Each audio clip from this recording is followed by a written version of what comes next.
Hey everybody, I just got done watching Alone Frozen episode 3 and I'm here to talk to you about it, calling this episode the Swimsuit Edition, because you see both myself and Callie wading into the frigid North Atlantic in early winter after something that was precious to us that was out there in those waters.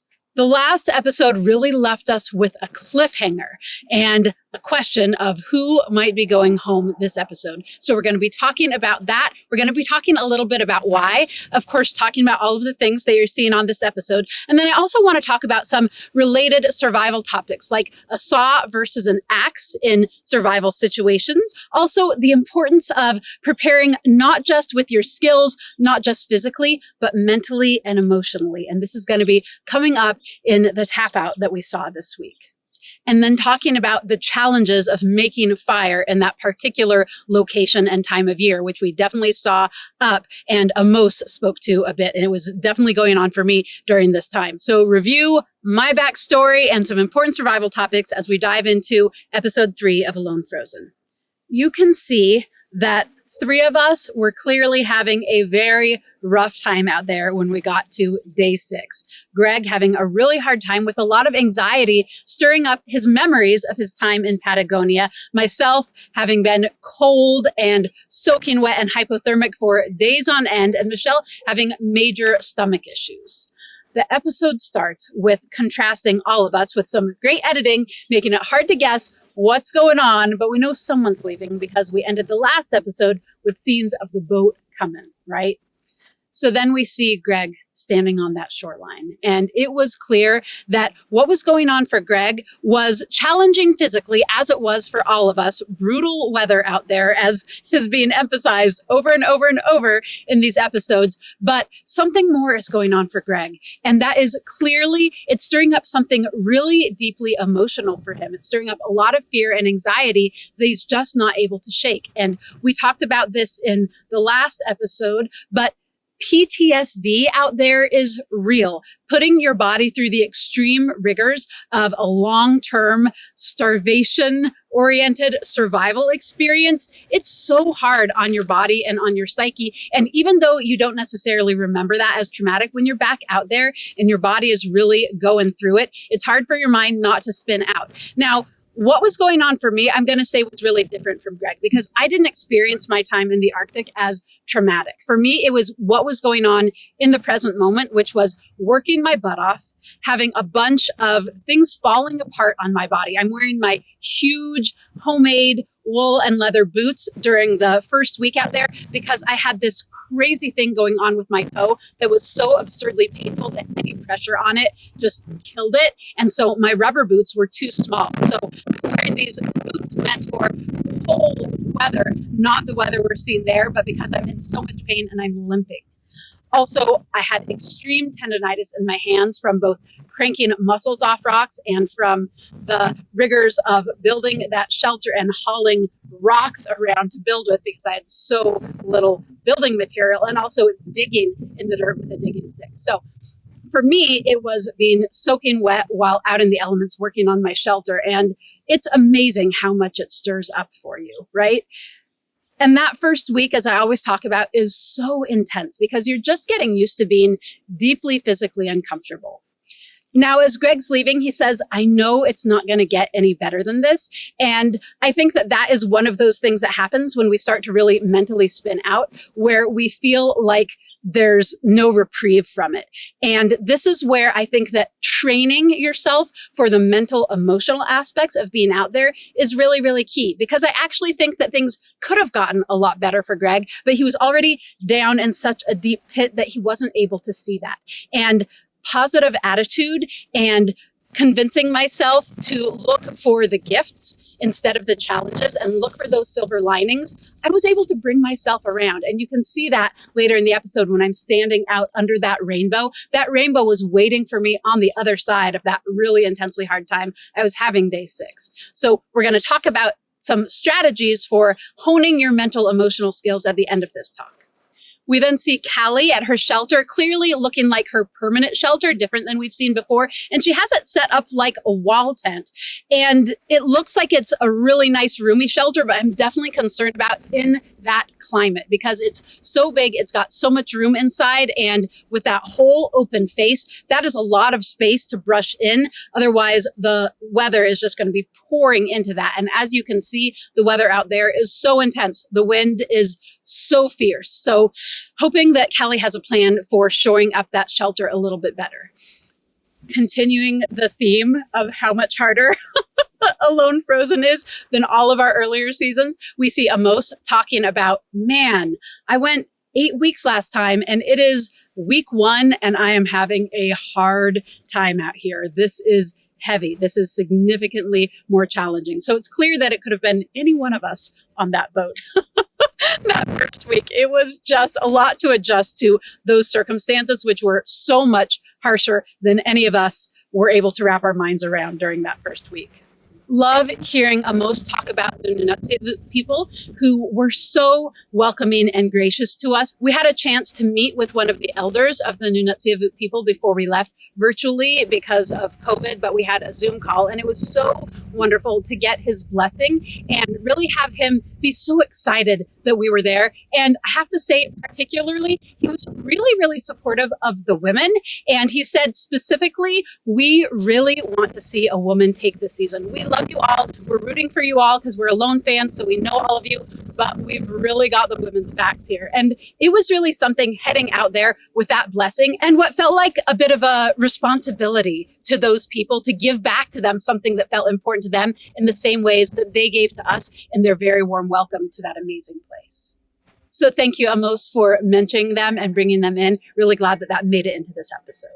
We then see Amos gathering firewood, and oh my goodness, how much effort it is just to get one piece of wood out of that driftwood. It was really intense watching it, and it brought up for me my thought process in going out to the Arctic for season 6, and I was really weighing the saw versus the axe, and I ended up bringing just a saw and not an axe. I feel like that was a wonderful choice for most of my time out there, and then it really came back to bite me when I couldn't get through the ice for ice fishing. So I'm going to be talking about that choice, saw versus axe, at the end of this episode.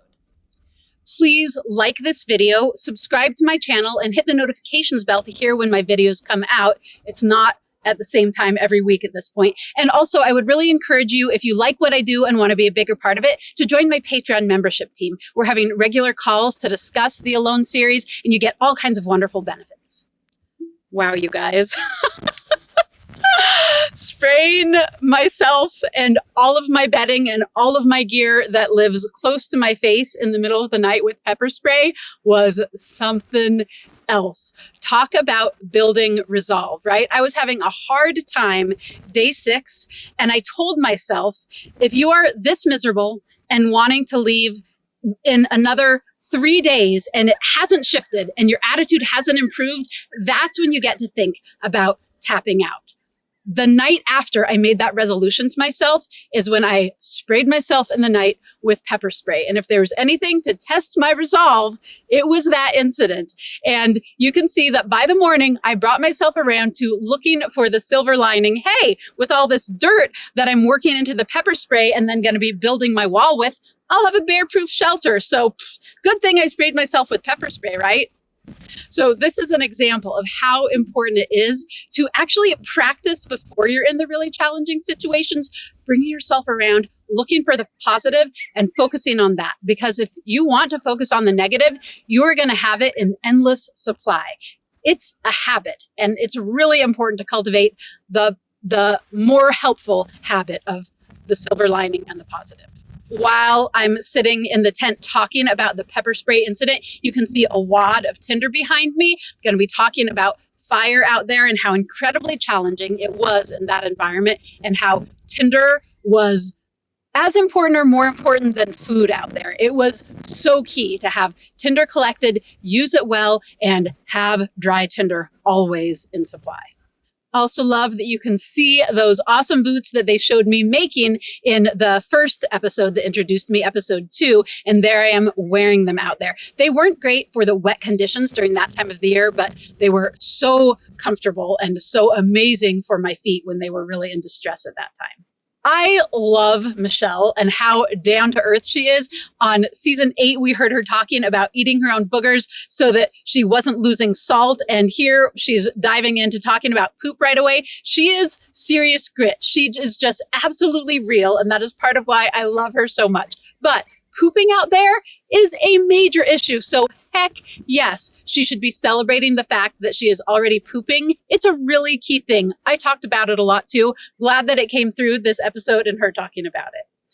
Also really love how Michelle is addressing her shelter. She's making it simple. She's making it really compact, and she is sealing it really well with all of those poles stacked up. Also, again, amazing to see the other people in their building and how much more wood and resources they seem to have in their locations. Oh my gosh. I wish that I had had enough wood to be able to do that, but I was working with some seriously barren terrain, which you're getting a feel for in this episode. And also the fact that for me, I am hauling stuff up huge cliffs to get down to that tiny beach, whereas everybody else seems to be camping near their broad stretches of beaches. So holy crap. My spot was so different. And then we see Michelle walking around talking about getting that grouse. I have to say, we're hearing a lot of mussel bashing on this episode. Greg saying, there's nothing to eat. All I've got is mussels. Michelle saying, I need to have something besides these mussels. Callie saying, I just want a bite of food. I'm eating all these mussels, but I want some real food. Oh my gosh, I cannot tell you how excited I was to have mussels. I went so hungry for so long in the Arctic. So to me, mussels were like hallelujah. It was super, super exciting. So mussels, they're actually amazing. Not as filling as some other things, but I sing high praises to mussels. And those mussels from the North Atlantic in particular, most delicious mussels in the world in my experience thus far. Would love to do some more research on that though. Love that we get to see Michelle making her first kill with her bow. It's a big deal, and you can really feel the impact of both that and having it be on film out there, and then also what a big deal it is for her to be consuming that food. When you haven't eaten for a long time, that first kill is huge. It's amazing. I will say that we then see her preparing her grouse, and it looks like she has skinned it rather than plucked it, which means she's actually losing a lot of the food value of that grouse. It's true of most critters that they have a lot of their fat under their skin, but with other critters, mammals in particular, their skin tends to be tough enough that you can easily scrape it and get that fat off of it. Not true with bird skin. It's a lot more delicate. It tears very easily. So plucking it so that you keep all of that fat, really, really important. So I wish we had seen her doing that. And it's something really good to know about wild game and birds if you're out in a survival situation. Pluck rather than skin.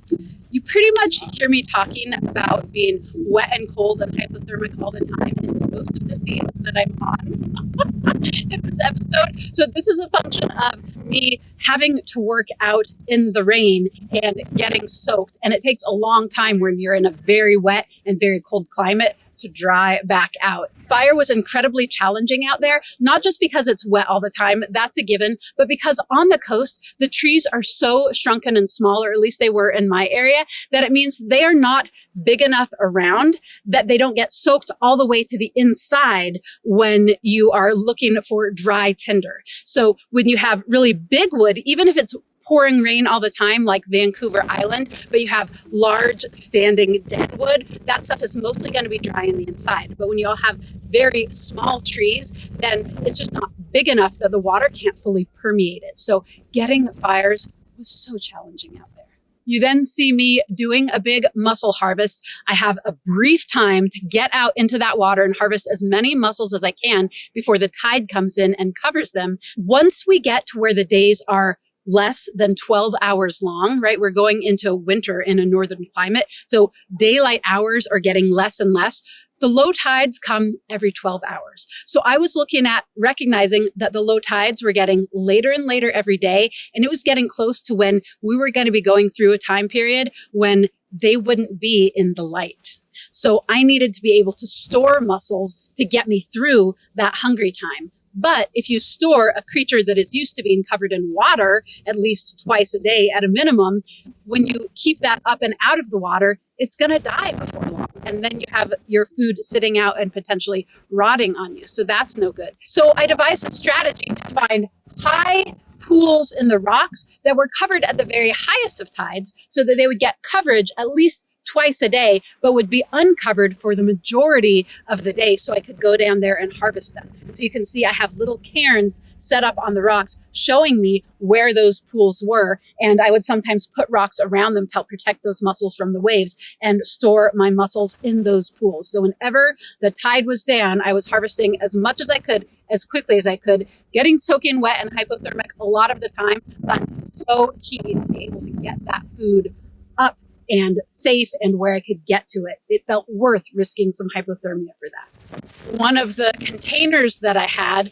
was the black bag that was the bag for my saw, which we were allowed to bring a case for our saw. So I took my saw out and I had this long skinny bag that I could fill with mussels, and that meant that I had my bag and my pot, so I could haul 2 loads worth of mussels back up those raw ocean cliffs to my shelter up on top of those rocks that you're seeing me in transition between a lot. So there was a lot of hauling back and forth to get mussels up there. But with the pot and the bag, that gave me a full day's worth of mussel rations, 2 meals a day, 2 pots full that I could store up at my shelter.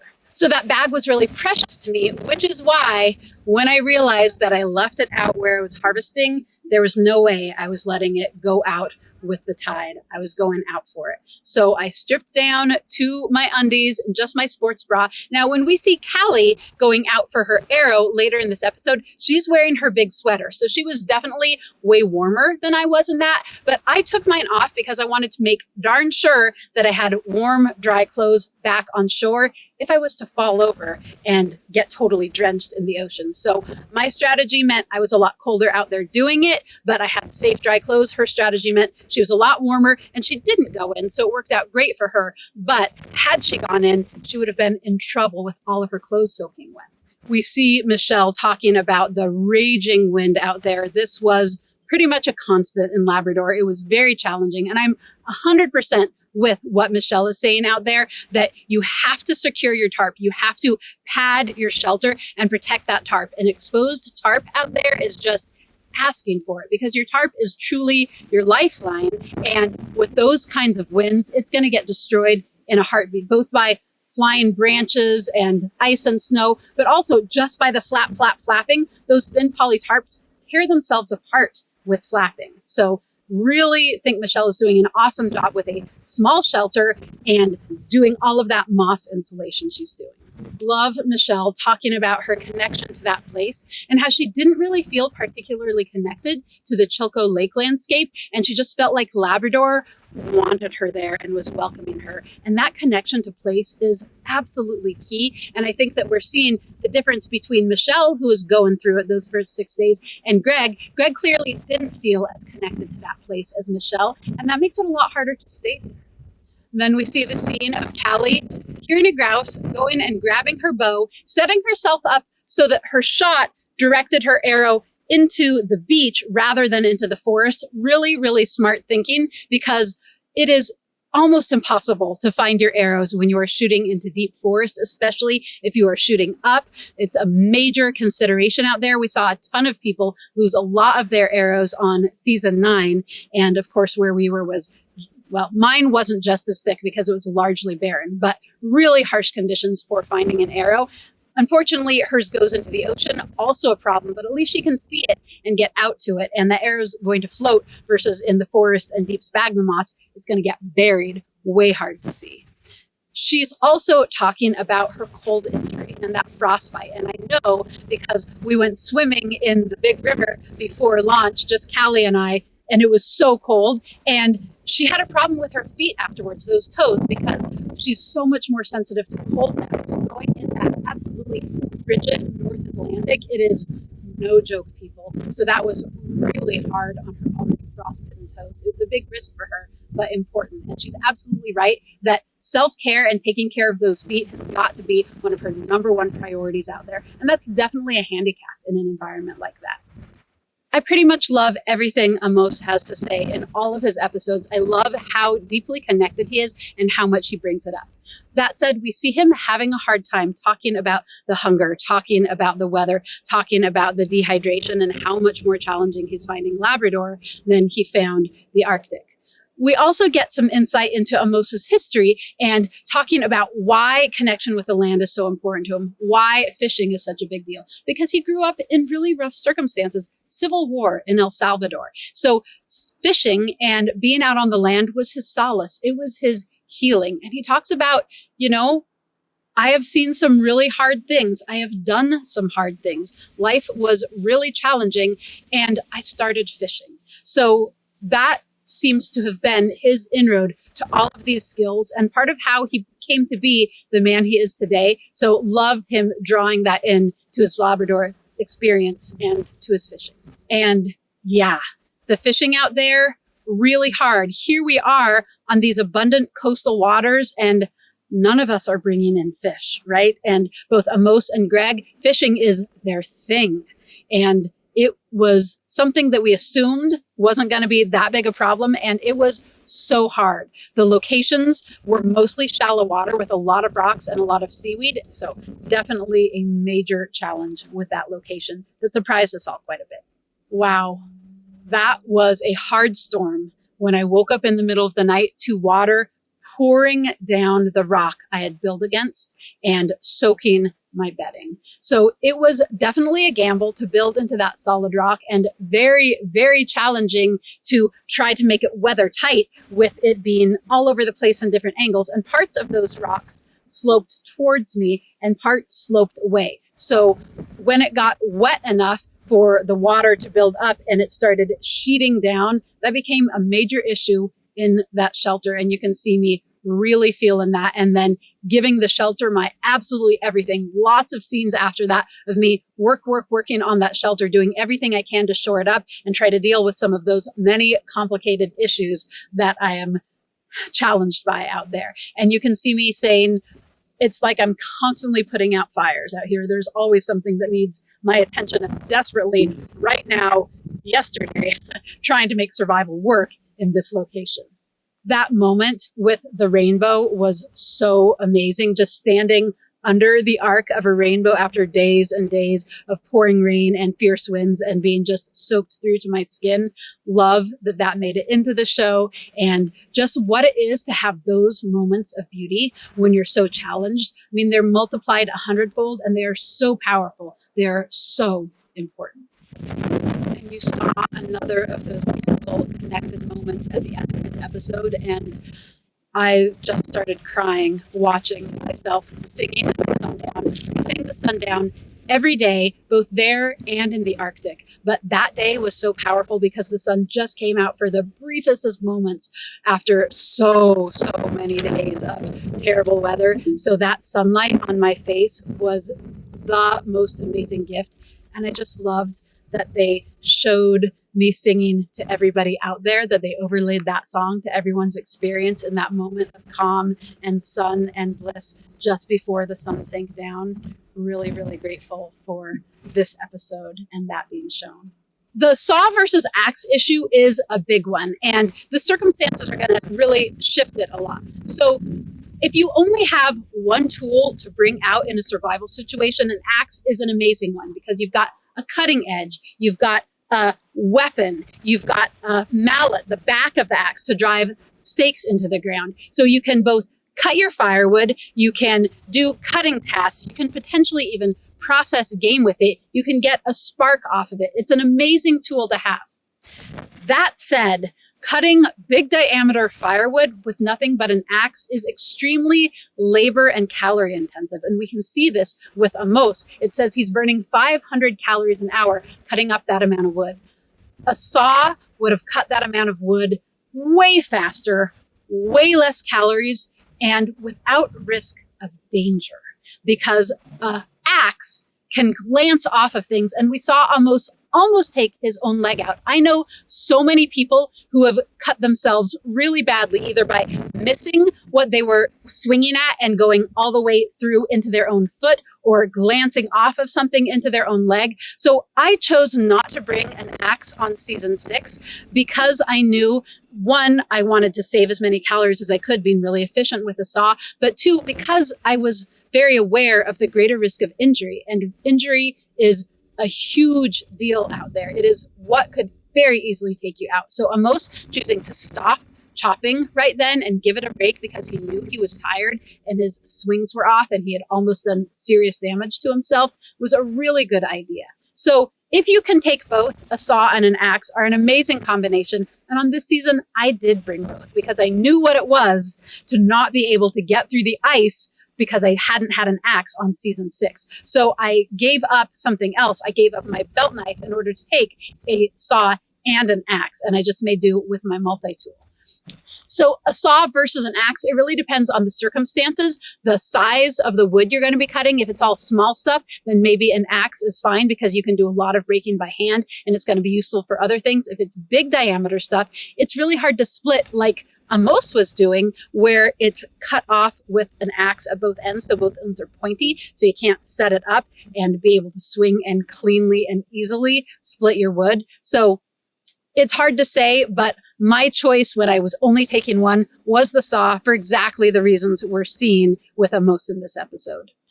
Part of my backstory during this time frame we're seeing is that I was having a hard time getting fire early on. So that was actually more happening in episode 2 when I didn't have a secure shelter. So I didn't have a way to keep tinder dry. And that wood, once it gets wet, it is very hard for it to get dry unless you have fire going. So the most important thing is to harvest dry tinder and keep that somewhere where it's very safe, because the chances are you are not going to have dry tinder that you can harvest in the environment very often at all. And what that meant for me was harvesting enough tinder anytime I had the opportunity that it was enough for my next 2 fires, so that I could start a fire and then I could dry really well my tinder for the next fire with that fire. So you always have to be forward thinking and having some amount of tinder, kindling, and a couple pieces of dry firewood.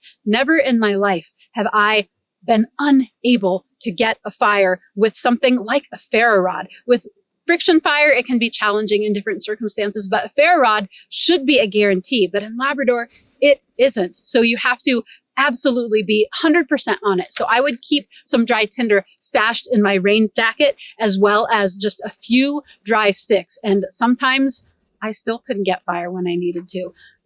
Courting fire was one of the things that took a lot of my time and energy, and I developed a lot of love songs to fire to really pray to it and give it a lot of praise and respect and tell it how much I appreciated and how much I needed it. So we saw with both Mark and Greg what can happen when you start to plummet mentally and emotionally, and you focus on the hard things and the negatives and the things that you are missing and leaving behind. And I know how hard this is because it absolutely was going on for me those first really hard 6 days. Cultivating the habits that give you access to positive thinking when times are good means that you're going to be better able to bring those up when times are really challenging. If you already have the habit of focusing on the negative, when things are really hard, you are going to have a very hard time seeing the silver linings. Another thing that is really, really key is actually understanding the way the human nervous system works. There are tools to regulate your own nervous system so that you can pull yourself out of fight, flight, and freeze scenarios, basically out of that adrenaline rush.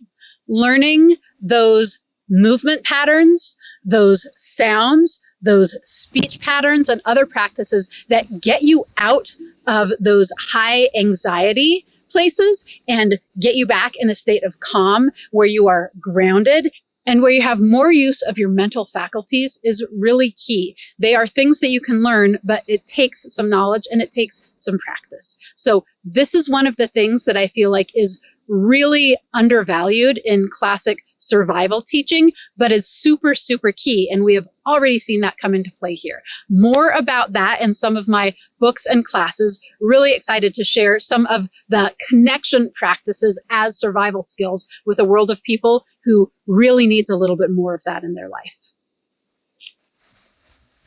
Thanks so much, guys. It's kind of fun to be ending this review as the beautiful sunset is happening all around me, just as we ended this lovely episode of Frozen with the sunset song and singing the sun down. So thanks so much. I'll be seeing you soon.